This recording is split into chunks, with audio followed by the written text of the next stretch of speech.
Welcome to my channel. இன்றைக்கி நம்ம top load washing machine என்ன மாதிரிப்பட்ட ஸ்டாண்டு யூஸ் பண்ணலாம், எந்த ஸ்டாண்டு யூஸ் பண்ணால் நல்லது அப்படின்னு தான் இந்த வீடியோ ஃபுல்லாக பார்க்க போகிறோம். இப்போ பார்த்தீங்கன்னா டாப் லோடு வாஷிங் மிஷினில் பொதுவாக ஸ்டாண்டு யூஸ் பண்ணுறது ரொம்ப நல்லதுங்க. எதுக்காக அப்படின்னு பார்த்தீங்கன்னா, எப்போவுமே ஒரு சில பேர் பாத்ரூம் அந்த பக்கம் வச்சுருப்பாங்க, இல்லைன்னா ஏதாவது வெளியே வச்சுருப்பாங்க, டைல்ஸ் போட்டிருப்பாங்க. அது மாதிரி இருக்கும்போது என்ன ஆகும்னா, ஓடும்போது வாஷிங் மிஷின் ஷேக் ஆகும். அப்போ கீழே விழுறதுக்கும் வாய்ப்பு அதிகமாக இருக்குது. அதனால ரொம்ப கிரிப்பான ஸ்டாண்டு யூஸ் பண்ணுறது ரொம்ப நல்லது.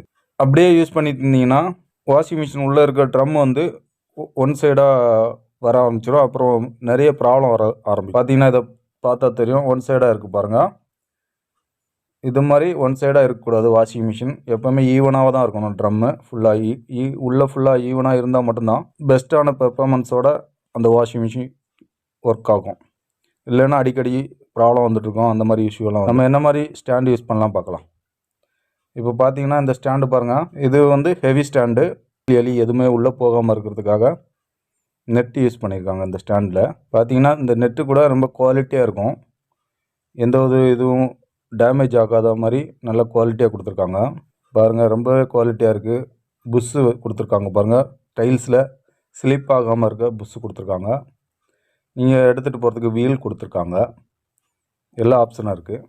வெளியில் மார்க்கெட்டில் பார்த்தீங்கன்னா இந்த மாதிரி ஸ்டாண்டு தான் கிடைக்குது. இந்த மாதிரி ஸ்டாண்டு யூஸ் பண்ணாதீங்க, சீக்கிரமாக வீணாக போயிடும். அந்த மாதிரி ஸ்டாண்டு தேவைப்பட்டுச்சுன்னா ஸ்க்ரீனில் தெரிகிற நம்பருக்கு கால் பண்ணுங்கள். நீங்கள் சென்னையில் இருக்கீங்கன்னா ஃப்ரீ டெலிவரி கொடுத்துடலாம்.